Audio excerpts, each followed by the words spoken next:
So about a month ago, my eyes were like America. They're always blue, but this one was red and this one was white.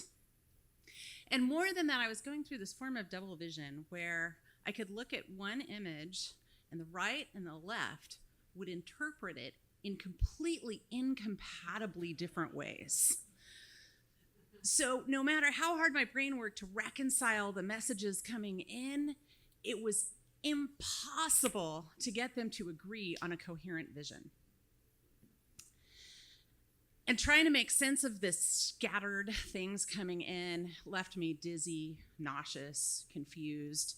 The only answer was to just put on an eye patch so I could shut off all the messaging coming from the right. Wouldn't we all like to do that? So the question is, how did my eyes get so patriotic?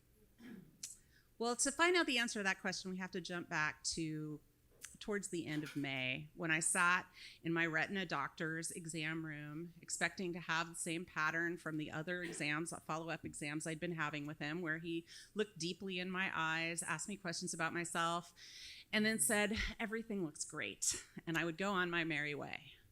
But this time, he was looking at his computer screen, flipping between different images of my right eye. And he said, "I don't like the look of that freckle. I don't like it at all."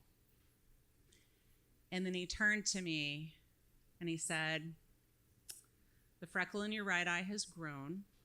It is an ocular melanoma. It's cancer." Now, at this moment, you hear about the thing fight, flight, or freeze. My emotions decided to flee completely from the room, noticeable in their absence. There was no gasping, there was no heart pounding, there was nothing. My brain went straight to fight. So my first question was, so how are we going to treat this? And he said, radiation.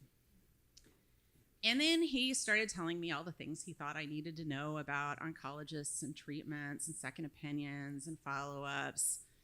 And in all of that, I sat there thinking, I'm probably going to feel something about this later.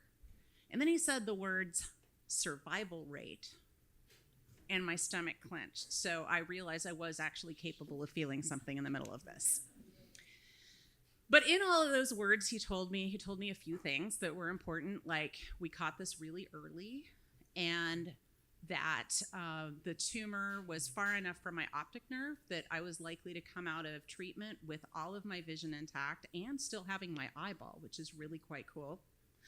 And he told me what the treatment would be like, which was so sci-fi. I mean, it's incredible.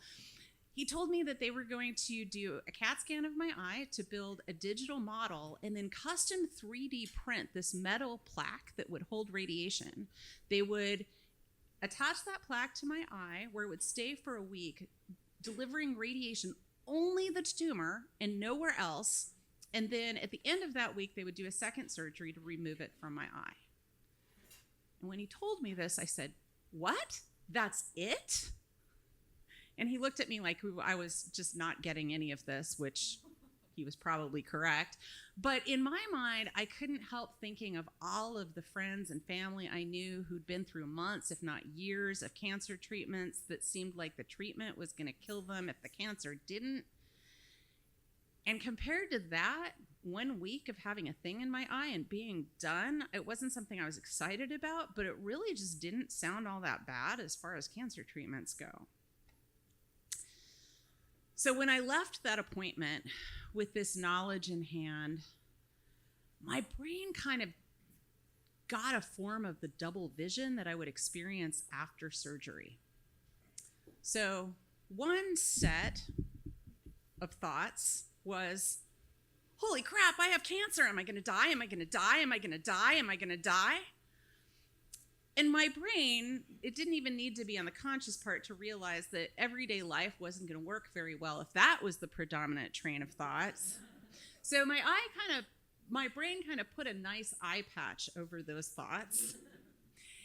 And so it was interesting because in that separation, when I went to go tell my husband and family and friends about it, instead of saying, hey, I have eye cancer, I would say, I have an ocular melanoma, or there's a cancerous freckle in the back of my eye, as though the freckle had cancer and not me, because I so wanted it all, my whole life, to have this be freckle-sized inside of it. Well, in the absence of that thought that was patched off, I had the other vision, which was where basically everything in me decided it was time to celebrate the great American holiday of Thanksgiving, despite the fact that it wasn't November. And I got a crash course in gratitude, because there was so much to be grateful for. Like medically, I could be grateful that we found this at all and found it early.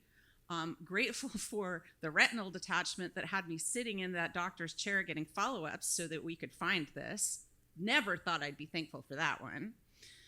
I was thankful for the oncologist who gave me his cell phone number so I could text him if I had any problems with insurance scheduling things.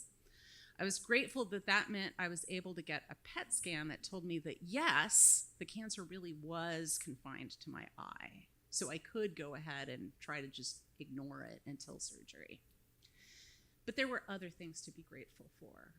Like, I was grateful when I told my kids that they definitely had emotional responses, but their emotional responses weren't so big that it interfered with their everyday life. And we could talk about things and I could comfort them. We could face it together. I was grateful for having the kind of relationship with my husband that when he was called towards a kind of a crucial business trip that overlapped with the week of my second surgery, his instinct was to turn it down so he could take care of me. And as much as I wanted him to take care of me, we could sit down and talk about it and decide whether he really needed to do that, given that I had a whole community of friends that I was really thankful for who wanted to help me. And we were able to figure it out together that he could go. And then I was thankful for all of those friends, because when I was in that week of surgery, and I gotta say, having a radioactive piece of metal in your eye is not as much fun as you'd think it would be. You do not end up with Terminator eye. No webs are shooting out of anywhere, and I could not see through anyone's clothing, which honestly might be something to be thankful for in and of itself. But it was kind of a pain, literally, to have this thing in my eye, and my friends were so helpful. Some of them brought me dinner. Some of them took me to the grocery store. My kids drove me around. One of my friends even came by to have a pizza party, and he and his girlfriend and his daughter all put on eye patches so that we could make it a pirate party and I didn't have to be patched up alone. So much to be grateful for. Well, when they removed the plaque from my eye, which we believe has successfully killed off the tumor, as I mentioned at the beginning of this, my eye was like America. I had some double vision. It was red. It was droopy. Didn't work very well. And I can't say I really blamed it, because come on, if somebody had beaten me up with the equivalent of a radioactive plaque for a week and 2 surgeries cutting into me, I wouldn't want to work either. I'd probably say something like, fuck you, and just crawl in my hole. But my eye, my American eye, is better than that. As best it could, it started working again. I got almost all of my vision back within a couple weeks. And it very quickly was working in harmony again with the other side. And so the closing thought on this was that my eye was like America. But in this election season, given the resilience of my eye, I'm going to offer the hope that maybe at some point America can be like my eyes.